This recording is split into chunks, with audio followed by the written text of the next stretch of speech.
يا أيها المدثر قم فأنذر وربك فكبر وثيابك فطهر والرجز فاہجر صدق اللہ العلی العظیم۔ میرے عزیز دوستوں اور ساتھیوں، میں نے آپ کے سامنے چھوٹی چھوٹی سی 5 آیتیں تلاوت کی ہیں جن کا ترجمہ ہے ایک چادر لپیٹنے والے۔ نبی کریم صلی اللہ علیہ وسلم کو اللہ رب العزت بڑے پیار سے مخاطب فرما رہے ہیں، اے چادر لپیٹنے والے، اٹھیے اور لوگوں کو ڈرائیے اور اپنے رب کی کبریائی بیان کیجیے اور اپنے لباس کو پاک رکھیے اور ناپاکی سے دور رہیے۔ سب سے پہلے اللہ رب العزت نے نبی کریم علیہ السلام کے لیے لفظ استعمال کیا مدثر۔ مدثر عربی میں ایسے شخص کو کہتے ہیں جو اپنے کپڑوں کے اوپر یعنی ایکسٹرا طور پر کمبل یا بڑی سی چادر لپیٹ دیں۔ اللہ رب العزت بڑے پیار سے آپ علیہ السلام کو مخاطب فرما رہے ہیں، اے چادر لپیٹنے والے۔ وجہ یہ ہے کہ نبی کریم صلی اللہ علیہ وسلم پر جب وحی کا سلسلہ شروع ہوا تو آپ کو بڑی ٹھنڈ لگتی تھی۔ پہلی وحی پر آپ کو بخار چڑھ گیا، حرارت بڑھ گئی اور کپکپاہٹ بہت زیادہ ہو گئی۔ حضرت خدیجہ الکبریٰ نے آپ کو کئی کمبل اڑھائے لیکن ٹھنڈ ختم نہیں ہوتی تھی۔ لیکن پہلی وحی کے بعد وحی کا سلسلہ بند ہو گیا۔ آپ صلی اللہ علیہ وسلم کو وحی کا ذائقہ محسوس ہوا، وحی کی چاشنی محسوس ہوئی، لذت اور سرور محسوس ہوا، تو آپ مضطرب رہنے لگے کہ اب وحی کیوں نازل نہیں ہو رہی۔ کافی دن اسی طرح گزر گئے لیکن وحی نہیں آئی۔ تو پھر ایک مرتبہ آپ صلی اللہ علیہ وسلم کہیں باہر چلے جا رہے تھے کہ اچانک آسمان کی طرف سے آواز آئی۔ کیا آواز تھی یہ تو خبر نہیں۔ آپ خود فرماتے ہیں کہ میں چلا جا رہا تھا، مجھے آواز آئی تو میں نے اوپر آسمان کی طرف نگاہ اٹھا کر دیکھا تو وہی فرشتہ مجھے دکھائی دیا کہ ایک سنہری کرسی پر بیٹھا ہوا ہے جو مجھے غار حرا میں ملا تھا۔ اسے دیکھ کر مجھ پر کپکپی طاری ہو گئی۔ آپ علیہ السلام کپکپانے لگے تو فوراً آپ نے اپنا ارادہ ترک کیا اور گھر واپس آئے اور فرمایا مجھے کوئی چادر دو۔ پھر آپ نے چادر لپیٹ لی۔ جب آپ چادر لپیٹ کر فارغ ہوئے تو یہ فرشتہ نازل ہوا اور پھر اس نے یہ آیتیں جو میں نے آپ کے سامنے پڑھی ہیں اللہ رب العزت کی پہنچائی۔ یہ دوسری وحی ہے۔ مدثر کا ایک معنی تو عام یہی ہے کہ چادر لپیٹنے والے یا کمبل لپیٹنے والے، لیکن کچھ مفکرین نے اور کچھ مفسرین نے اس کی تفسیر کچھ الگ کی، جس میں سے حضرت اکرمہ اور علامہ آلوسی کہتے ہیں کہ یہاں مراد چادر لپیٹنا نہیں ہے، بلکہ اس سے مراد یہ ہے کہ اللہ رب العزت فرما رہے ہیں اے نبوت اور اس کے بارے گراں کو اٹھانے والے، یعنی نبوت کا بوجھ اٹھانے والے، بڑے پیار سے مخاطب فرما رہے ہیں۔ اور حضرت علامہ آلوسی کہتے ہیں کہ نہیں، اس سے مراد یہ ہے کہ اے لوگوں کی نگاہوں سے حقیقت محمدی کو چھپانے والے، کیونکہ آپ علیہ السلام کو اللہ نے ظاہر نہیں کیا کہ آپ کی شخصیت کیا تھی۔ اگر ظاہر فرما دیتا تو پھر اس دنیا میں آپ علیہ السلام کو تبلیغ کی ضرورت نہیں تھی۔ لوگ صرف چہرہ دیکھ کر اور دور سے آپ کو دیکھ کر اسلام قبول کر لیتے، تو آپ کو چھپایا گیا، یعنی آپ جو حقیقت تھے وہ دکھایا نہیں گیا، اس چیز کو چھپا لیا گیا۔ تو حضرت آلوسی فرماتے ہیں کہ اس سے مراد یہ ہے کہ اے لوگوں کی نگاہوں سے حقیقت محمدی چھپانے والے۔ بہرحال سب مفسرین نے یہاں چادر اور کمبل لپیٹنے والے مراد لیا ہے۔ پہلی آیت میں اللہ رب العزت فرما رہے ہیں کہ آپ کھڑے ہو جائیں اور ڈرائیں۔ ڈرائیں سے مراد یہ ہے کہ لوگوں کو اللہ سے ڈرائیں اور آخرت سے ڈرائیں تاکہ اللہ کی فرمانبرداری کر سکیں۔ دوسری آیت میں فرمایا کہ اللہ کی بڑائی اور کبریائی بیان کریں، اور چوتھی آیت میں فرمایا وَثِيَابَكَ فَطَهِّرْ، اور کپڑوں کو صاف رکھیں۔ اس میں ایک لفظ استعمال ہوا ہے ثوب، سیاب کہتے ہیں کپڑے کو عام طور پر، لیکن عربی زبان میں اس کے معنی ایک اور آتے ہیں جس سے مراد ہے دل۔ ثوب کے معنی ایک دل بھی آتے ہیں، ایک کپڑا یا لباس اور دوسرا دل۔ بعض مفسرین نے ایک تیسرا معنی بھی لیا ہے جس سے مراد یہ ہے کہ قریب کے ساتھی۔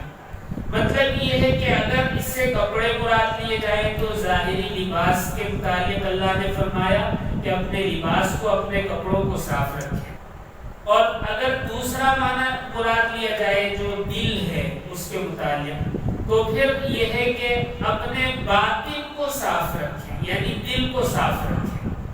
نبی کریم صلی اللہ علیہ وسلم نے ایک مرتبہ فرمایا، خود آپ صلی اللہ علیہ وسلم نے اپنی زبان سے پکڑ کر کہا کہ جسم میں دو ٹکڑے ہیں، ایک یہ اور دوسرا یہ، یعنی دل۔ اگر یہ اچھے تو سب اچھے، اگر یہ خراب تو سب خراب۔ تو گویا اندر سے آدمی اچھا ہو، یعنی دل اور زبان اچھی ہو تو پھر سب اچھا ہوتا ہے۔ تو اگر یہاں مراد سیابت سے دل لیتے ہیں تو اندرونی پاکی مراد ہے، اور اگر ظاہری معنی لیں جیسا کہ سبھی مفسرین نے لیا ہے لباس، تو یہ بھی درست ہے، اور اکثر و بیشتر نے یہاں لباس ہی مراد لیا، لیکن بہت سے مفسرین کہتے ہیں کہ یہاں نبی کریم صلی اللہ علیہ وسلم کو نہیں کہا جا رہا کہ آپ اپنے کپڑے صاف رکھیں اس لیے کہ آپ جو صاف رکھتے تھے، بلکہ آپ کو اس لیے کہ کہا جا رہا ہے تاکہ امت اس پر عمل کرے۔ امت کو اگر کوئی حکم دے تو وہ اتنا سخت نہیں ہوگا، لیکن نبی کریم صلی اللہ علیہ وسلم کو مخاطب کر کے جو بات کہی جائے تو اس پر امت ضرور عمل کرے گی، یہاں تاکید ہے۔ بہرحال یہاں تو اکثر مفسرین نے لباس مراد لیا، ظاہری جو کپڑے انسان کے ہوتے ہیں وہ مراد لیے گئے۔ صفائی کا حکم اسلام نے اس وقت دیا جب اہل مکہ یا اہل عرب ناپاک رہا کرتے تھے، اور لباس بھی ان کے ایک ایک مہینہ ہو جاتا، اتارتے نہیں تھے۔ اس وقت اللہ نے حکم فرمایا کہ کپڑوں کو صاف رکھو۔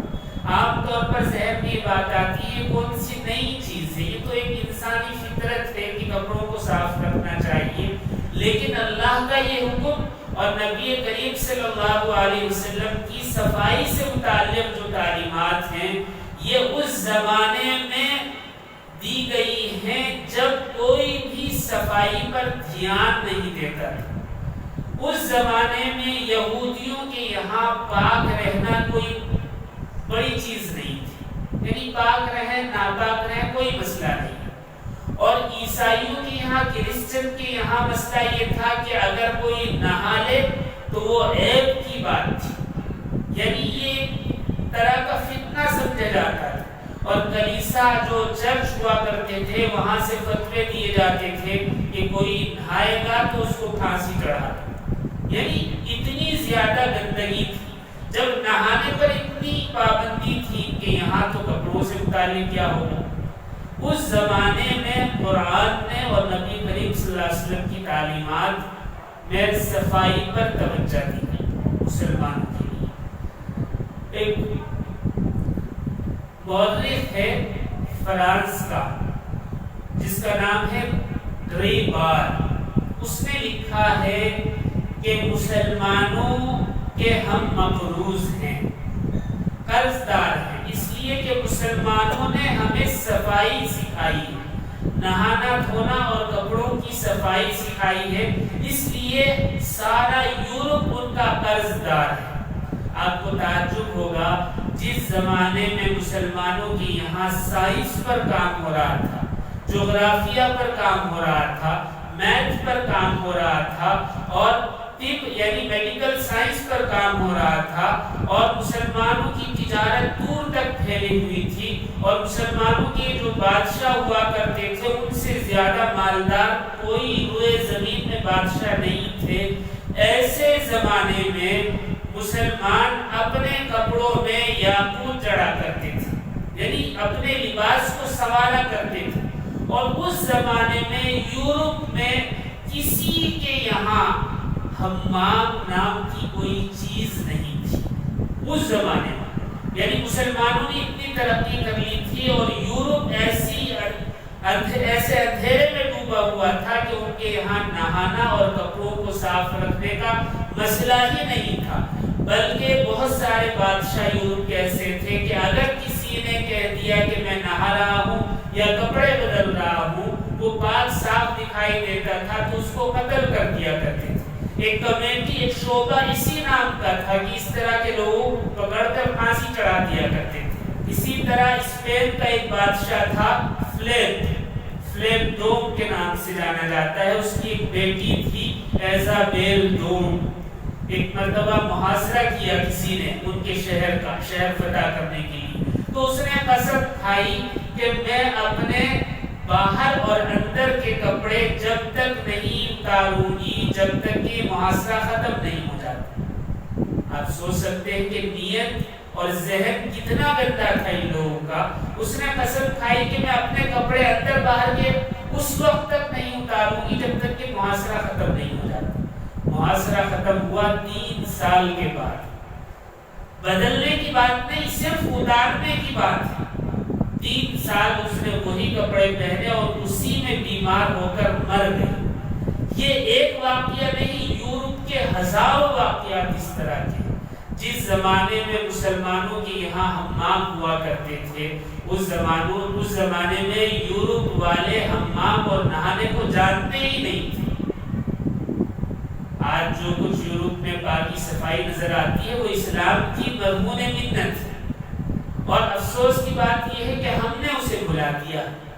جس زمانے میں یورپ کے لوگوں نے اسپین پر حملہ کیا اور دوسرے عیسائیوں نے اور جو اور مذاہب کے لوگ تھے انہوں نے بغداد پر، سمرقند پر حملہ کیا، اس زمانے میں مسلمانوں کے یہاں بیڈ روم جتنے بڑے حمام ہوا کرتے تھے گھروں میں، اور جو نارمل بازار میں ایک شہر کے اندر، قرطبہ ایک شہر ہے اسپین کا، اس شہر کے اندر 300 حمام باہر تھے عام لوگوں کے لیے، مسافروں کے لیے، اور جو سرائے میں یعنی ہوٹلوں میں تھے اور لوگوں کے گھروں میں تھے وہ الگ تھے۔ اس زمانے میں جب قرطبہ فتح کیا عیسائیوں نے تو انہوں نے ان حماموں کو گرا دیا کہ اس کی تو ضرورت ہی نہیں ہے، یعنی ان کے یہاں پاکی کا کوئی مسئلہ ہی نہیں تھا۔ مسلمانوں نے ایجاد کیا کہ بالوں کو دھونے کے لیے شیمپو ہونا چاہیے، مسلمانوں نے ایجاد کیا کہ ایسے لکوڈ جو پانی میں ڈال کر نہایا جائے تو بدن صاف ہو جائے اور خوشبو پیدا ہو جائے، اور مسلمانوں کی ایجاد ہے کہ کپڑے اور بدن دھونے کا صابن بنایا جائے۔ یہ سب مسلمانوں کی ایجاد ہے، کہیں یورپ سے نہیں آئی ہے۔ اس زمانے میں جب اسلام نے مسلمانوں کو صفائی کا حکم دیا، ساری دنیا ناپاکی میں مبتلا تھی، تو اس سے اندازہ ہوتا ہے اسلام کتنی گہری بات کرتا ہے۔ بہرحال صفائی کے کیا فوائد ہیں آج تو سبھی جانتے ہیں، لیکن چند چیزیں جو شاید عام طور پر ذہن میں نہیں رہتی آپ کے سامنے عرض کرتا ہوں۔ سب سے پہلے یہ کہ صاف ستھرے کپڑے پہننے سے آدمی کی شخصیت نکھر جاتی ہے، دیکھنے والا خوش ہو جاتا ہے، اس سے ہچکچاتا نہیں، اس سے دور نہیں بھاگتا۔ اگر کوئی پاس بیٹھنے اٹھنے والا ہو وہ اس سے وحشت نہیں کھاتا، اس سے بھاگتا نہیں ہے۔ اور سب سے بڑی بات یہ کہ جو صاف ستھرے کپڑے پہنتا ہے اس کی صحت بھی اچھی رہتی ہے اور وہ چست اور چالاک رہتا ہے، بیمار نہیں ہوتا۔ میڈیکل سائنس کی تحقیق ہے کہ صاف ستھرے کپڑے پہننے سے انسان کا دماغ فریش رہتا ہے، یہ میڈیکل سائنس آج کے زمانے میں۔ اور دوسرا یہ کہ اس کا موڈ اچھا ہوتا ہے، موڈ خراب نہیں ہوتا۔ اگر آدمی کو غصہ آ رہا ہے، موڈ خراب ہے، کوئی کسی بات پر طبیعت خراب ہو گئی ہے تو وہ نہا لے، منہ دھو لے، کپڑے بدل لے، فریش ہو جاتا۔ یہ میڈیکل سائنس کا ریسرچ ہے۔ دوسرا یہ کہ اگر کوئی ڈپریشن کا مریض ہے تو وہ صاف ستھرے کپڑوں کا اہتمام کر لے تو ڈپریشن ختم ہو جائے گا، یہ بھی میڈیکل سائنس کا ریسرچ ہے۔ جس زمانے میں یورپ اور دوسری قومیں ناپاک رہا کرتی تھی، اس زمانے میں مسلمان اطباء نے، ڈاکٹرز نے یہ لازمی قرار دیا کہ پیشنٹ کو روزانہ کپڑے بدلوائے جائیں، اس کے بستر کی چادر اور اس کے تکیے کا غلاف اور اس کا تولیہ بدلا جائے۔ یہ اس زمانے کی بات کر رہا ہوں، اس سے پہلے کوئی نہیں جانتا تھا۔ آج جو اسپتالوں کے اندر اور بڑے بڑے نرسنگ ہوموں میں جو اس کا اہتمام ہے، یہ سب مسلمانوں کی دین ہے، یہ اسلام کی دین ہے۔ ایک یونیورسٹی ہے یونیورسٹی شیفیلڈ کے نام سے، ان کا ریسرچ ہے، وہ کہتے ہیں کہ میلے کپڑے جو پہن لیے ان کپڑوں کو اتار کر اگر بستر پر رکھ دیں تو جتنے جراثیم پہلے سے کپڑوں میں موجود ہیں اس سے کئی گنا زیادہ بڑھ جاتے ہیں صرف رکھنے سے۔ یعنی اپنے بستر پر اتارے ہوئے کپڑے ایسے رکھ دیں تو جراثیم بہت زیادہ بڑھ جاتے ہیں۔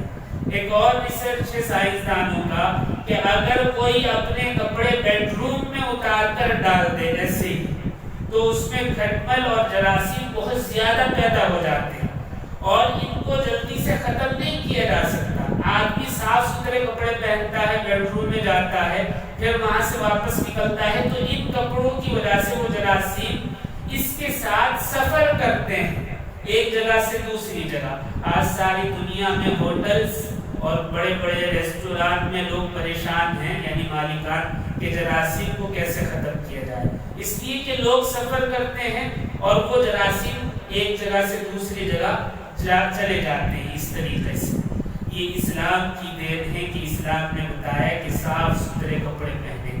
حضرت علی رضی اللہ تعالیٰ عنہ فرماتے ہیں صاف کپڑے پہنا کرو، اس لیے کہ صاف کپڑے پہننا دکھ اور غم کو دور کر دیتا ہے۔ اللہ، دیکھیے کیسی عجیب بات ہے، اس سے کوئی جسمانی تعلق نہیں ہے کہ آدمی بیمار نہیں، دکھ اور غم یہ تو دل میں ہوتا ہے یا ذہن میں ہوتا ہے، صرف صاف کپڑے پہننے سے۔ اور میڈیکل سائنس بھی یہی کہہ رہا ہے کہ ڈپریشن کے مریض صرف اہتمام کرنے کے صاف کپڑے پہنے تو وہ صحیح ہو جاتے ہیں۔ مسلمانوں کا یہ ماضی رہا، نبی کریم صلی اللہ علیہ وسلم کی یہ تعلیمات رہی، اور آج ساری دنیا پاکی صفائی کو ترجیح دے رہی ہے۔ افسوس مسلمانوں کی یہاں اہتمام نہیں، ہمارے یہاں عام طور پر اس کا اہتمام نہیں ہے۔ کسی سے کہیں کہ بھائی چلے نماز کو، نہیں بھائی کپڑے ناپاک کے بعد نہ آتا۔ ایک عام چیز یہ پائی جاتی ہے، درست نہیں ہے، اسی کو اسلام نے منع کیا۔ پاک صاف رہے، پرانے کپڑے ہوں اور پھٹے ہوئے ہوں، پیوند لگے ہوئے ہوں، بغیر اس طریقے ہوں، سب چلتے ہیں، درست ہے، بہتر ہے، لیکن ناپاک نہ ہو، گندے نہ ہو، میلے نہ ہو۔ اسلام نے صرف اسے منع کیا ہے۔ نبی کریم صلی اللہ علیہ وسلم کے متعلق ایک صحابی فرماتے ہیں کہ میں نے دیکھا آپ کے جبہ مبارک میں 9 پیوند لگے ہوئے تھے۔ ایک مرتبہ حضرت صدیق اکبر فرماتے ہیں کہ میں نے دیکھا آپ علیہ السلام کے کپڑوں میں 16 پیوند لگے ہوئے تھے، لیکن آپ صلی اللہ علیہ وسلم پھر بھی صاف کپڑے پہنتے تھے۔ نئے کپڑے ضروری نہیں ہے، یہ بھی ضروری نہیں کہ بالکل درست سلے ہوئے ہوں، پھٹے ہوں، اس کو ہاتھ سے سلیں یا اس میں اور جوڑ لگا لیں، سب درست ہے، لیکن ناپاک نہ ہو، میلے نہ ہو۔ اسلام نے یہی تعلیم دی۔ آج ہمارا ماحول ایسا ہو گیا، ایک لطیفہ سنا دوں، ایک شوہر جو ہے وہ ساکس جو پہنتا تھا پہن کر اتارتا ہی نہیں تھا، 2 دن 4 دن 8 دن 10 دن گزر جاتے، ظاہر سی بات ہے اس میں بو پیدا ہو جاتی ہے۔ تو بیوی کہا کرتی تھی تم ساکس بدل لیا کرو، یہ اچھا نہیں لگتا، لیکن اس کو عادت تھی، پہنتا تھا اسی طرح۔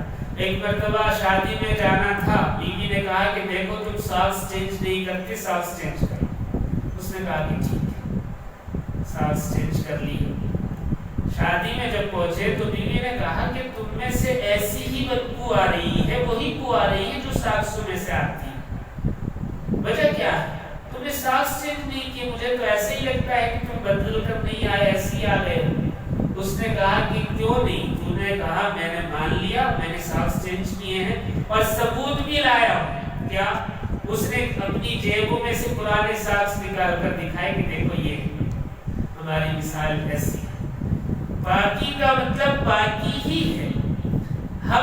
ہمارا مزاج، ہمارا دماغ ایسا ہو گیا دوسرے کو ٹوکتے ہیں، خود عمل نہیں کرتے۔ اسی طرح ایک نیا جوڑا آ کر رہا ایک فلیٹ میں، تو جو ڈائننگ ہال تھا وہاں سے باہر ونڈو میں سے سامنے کا ایک مکان دکھتا تھا، ان کی بالکونی تھی، وہ کپڑے پھیلاتے تھے۔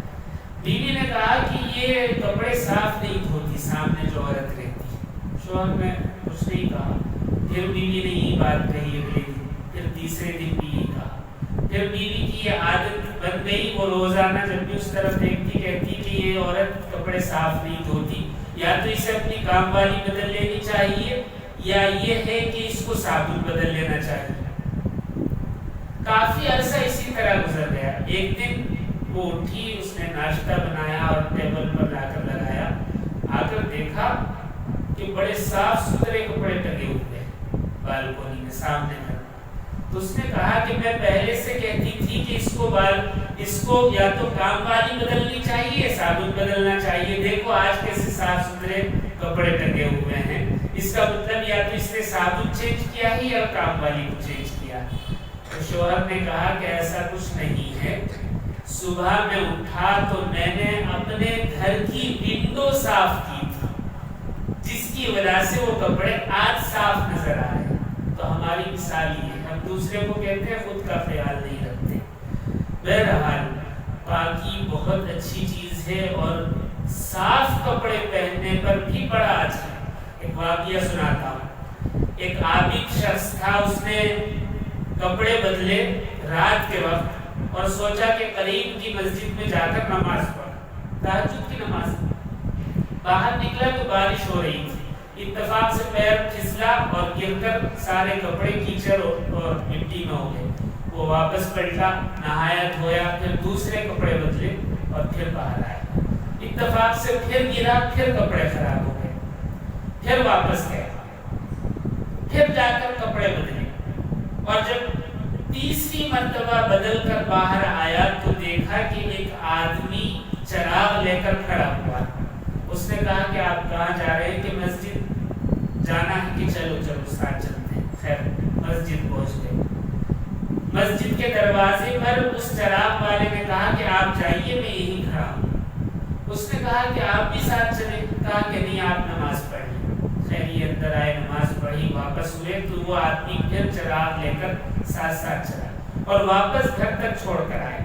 تو اس نے پوچھا کہ آپ نے تو نہ نماز پڑھی نہ کوئی اور کام کیا، میرے انتظار میں رہے، آپ نے اتنی مہربانی کیوں کی؟ آپ کون ہیں، کہاں سے ہیں؟ تو اس چراغ والے نے کہا میں ابلیس ہوں، میں شیطان ہوں۔ جب تو کپڑے پہن کر باہر نکلا نماز کے لیے تو میں نے تجھے گرا دیا، تو واپس پلٹا اور تو نے پھر کپڑے بدلے تو اللہ رب العزت نے تیرے تمام گناہ معاف فرما دیے۔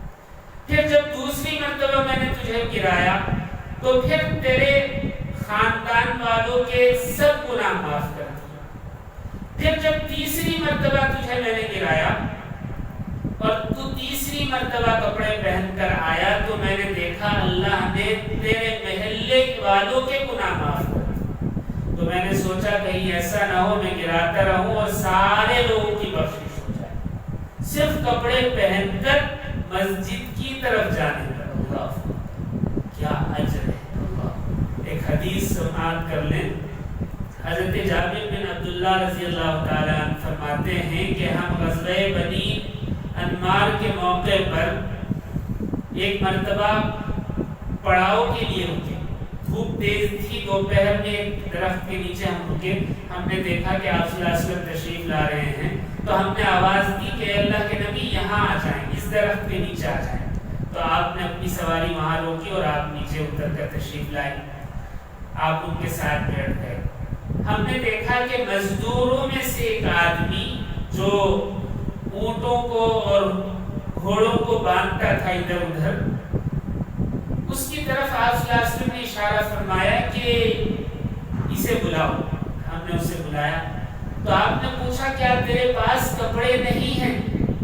ہم نے کہا اے اللہ کے نبی یہ مزدور ہے اور ہم نے اسے اور 2 جوڑی کپڑے دیے ہوئے ہیں، یعنی یہ جو پہن رہا ہے اس سے علیحدہ ہم نے اسے 2 جوڑی ایکسٹرا کپڑے دیے ہوئے ہیں۔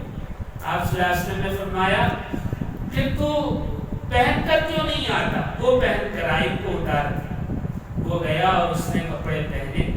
تو عربوں میں ایک دستور ہے جب کسی کو پیار سے مخاطب کرتے ہیں تو وہ کہتے ہیں اللہ تیری گردن مارے، یہ یعنی ہر زبان میں ہوتا ہے، جیسے ہمارے ہاں اردو میں پیار سے کہہ دیتے ہیں تیرا ستیہ ناس، حالانکہ ستیہ ناس لفظ تو غلط ہے لیکن پیار سے کہتے ہیں۔ تو عربوں میں بھی ایک رواج ہے، وہ کہتے ہیں اللہ تیری گردن مارے۔ تو جب اس نے صاف ستھرے کپڑے پہنے تو آپ صلی اللہ علیہ وسلم نے فرمایا اللہ تیری گردن مارے، پیار سے۔ تو اس نے کہا کہ اے اللہ کے نبی یہ فرما دیجئے کہ اللہ کی راہ میں مارے۔ تو آپ صلی اللہ علیہ وسلم نے اچانک اپنے زبان مبارک سے فرمایا ہاں اللہ تجھے تیری گردن اپنے راستے میں مارے۔ تو غزوے کے لیے تشریف لے گئے تو وہاں یہ مزدور شہید ہو۔ نبی کریم صلی اللہ علیہ وسلم کے جملے زبان سے نکلی ہوئی بات اللہ نے فوراً قبول فرمایا، حالانکہ آپ نے تو پیار سے فرمایا تھا۔ اگر آپ نہ کہتے جیسا کہ اس نے اصرار کیا اور آپ نے ارشاد نہ فرماتے تو ہو سکتا ہے اللہ تعالیٰ اس کی زندگی باقی رکھتے۔ معلوم یہ ہوا کہ پاک کی صفائی ضروری ہے۔ نبی کریم صلی اللہ علیہ وسلم کی حدیث بھی اسی لیے ہے الطہور شطر الایمان، یعنی پاکی جو ہے آدھا ایمان ہے۔ نبی کریم صلی اللہ علیہ وسلم نے رات میں سوتے وقت بستر کو جھاڑ کر سونے کے لیے فرمایا، اس لیے نہیں کہ اس میں ہے نا کوئی جانور گھس جائے یا کچھ ایسا نہیں، بلکہ اس لیے کہ میڈیکل سائنس کہہ رہا ہے کہ ہم جب رات کو سوتے ہیں تو جسم کے ٹیشوز یعنی جو خلیات ہوتے ہیں مردہ ہو کر وہ نیچے گرتے ہیں، تو گرنے سے بستر میں رہ جاتے ہیں۔ جب ہم اس کو بغیر جھاڑے اسی طرح سو جاتے ہیں تو وہ مردہ خلیات یعنی مرے ہوئے ٹیشو دوبارہ جسم میں جا کر انسان کو بیمار کر دیتے ہیں۔ آپ اندازہ لگا سکتے ہیں کہ میلے کپڑوں میں بھی یہ ٹیشوز موجود ہوتے ہوں گے، بلکہ سائنس کا یہ ریسرچ ہے کہ گھر کے اندر جو دھول نکلتی ہے وہ مٹی کی دھول نہیں ہوتی کہ باہر سے آئی ہوئی گرد و غبار ہو، نہیں، بلکہ انسان کے جسم کی کھال ہوتی ہے جو مردہ ٹیشوز کی شکل میں گر جاتی ہے۔ آپ اندازہ کر سکتے ہیں کہ جو گرد و غبار کتنا نکلتا ہے، یہی اگر انسان کے جسم میں واپس چلا جائے کتنا نقصان دہ ہے۔ ابھی حال ہی میں دبئی کے اندر عدالت میں ایک عجیب مقدمہ دائر، کیا مقدمہ؟ بیوی نے مقدمہ دائر کیا کہ مجھے شوہر سے طلاق چاہیے۔ قاضی نے وجہ پوچھی تو بیوی نے کہا کہ میرا شوہر کپڑے چینج نہیں کرتا، یعنی وہ پرانے کپڑے ہی پہنے رکھتا ہے، میلے ہو جاتے اتارتا ہی نہیں ہے، اس لیے مجھے طلاق چاہیے۔ اس طرح کے لوگ بھی موجود ہیں کہ جو کپڑے چینج نہیں کرتے۔ امام شافعی رحمۃ اللہ علیہ ایک مرتبہ اپنے شاگردوں کے ساتھ کہیں تشریف لے جا رہے تھے، نجاست لگ گئی تھوڑی سی، بہت معمولی سی۔ مسئلہ یہ ہے کہ 1 روپے سے کم اگر نجاست ہے تو وہ اس میں نماز ہو جاتی ہے، یعنی یہ تو نہیں کہہ سکتے کہ کپڑے مستحب ہیں یا سنت کے مطابق ہیں، لیکن یہ ہے کہ نماز ہو جاتی ہے۔ امام شافعی دریا کے کنارے بیٹھ کر اس کو دھونے لگے، کہیں پلے پر کہیں لگا ہوا تھا. تو شاگردوں نے کہا کہ حضرت اتنی نجاست تو آپ کے یہاں جائز ہے، یعنی اس میں نماز ہو جاتی ہے، تو اس کو دھونے کی کیا ضرورت، بہت معمولی سی تو ہے. تو حضرت نے ارشاد فرمایا کہ وہ مسئلہ ہے اور یہ تقویٰ ہے. اللہ، کہ نماز کا ہونا مسئلہ ہے کہ بھئی مسئلہ جائز ہے کہ نہیں پڑھ سکتے، لیکن یہ تقویٰ ہے، اللہ رب العزت اسے پسند فرماتے ہیں. حضرت عمر فاروق رضی اللہ تعالیٰ عنہ ایک مرتبہ جمعے کے دن، خلافت کا زمانہ ہے آپ کی، چونکہ خلیفہ ہی جمعہ پڑھایا کرتے تھے، تو سارے لوگ مسجد میں جمع ہیں لیکن آپ اپنے مکان سے تشریف نہیں لائے. بہت دیر گزر گئی، بہت پریشان لوگ کہ بھئی اتنا وقت گزر گیا آپ تشریف نہیں لا رہے تو جمعہ کب ہوگا. یہاں تک کہ بہت دیر کے بعد آپ تشریف لائے اور پھر آپ نے خطبہ دیا اور نماز پڑھایا. نماز کے بعد کسی نے کہا کہ آپ کو خیال نہیں ہوتا، آپ اپنے گھر میں مگن رہتے ہیں اور ہم جو ہیں آپ کا انتظار کرتے رہتے ہیں.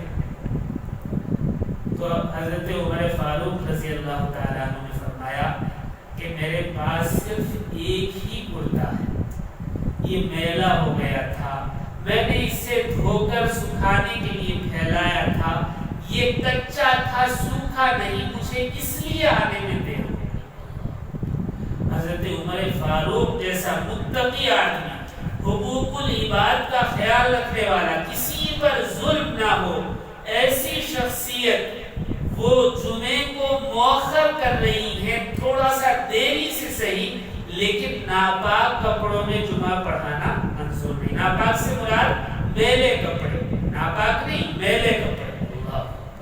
اسی لیے اللہ رب العزت نے فرمایا وَثِيَابَكَ فَطَهِّرْ، اپنے کپڑوں کو صاف رکھیے.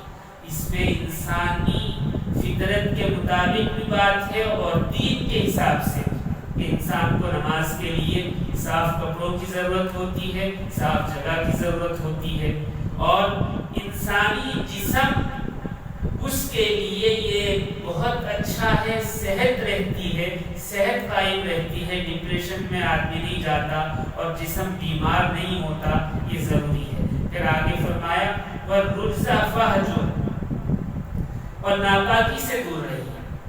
یہ ناپاکی ظاہری بھی ہو سکتی ہے اور حکمی بھی ہو سکتی ہے. مفسرین بعض کہتے ہیں کہ ناپاکی سے مراد بت پرستی ہے، یعنی بتوں کے قریب نہ جائیے.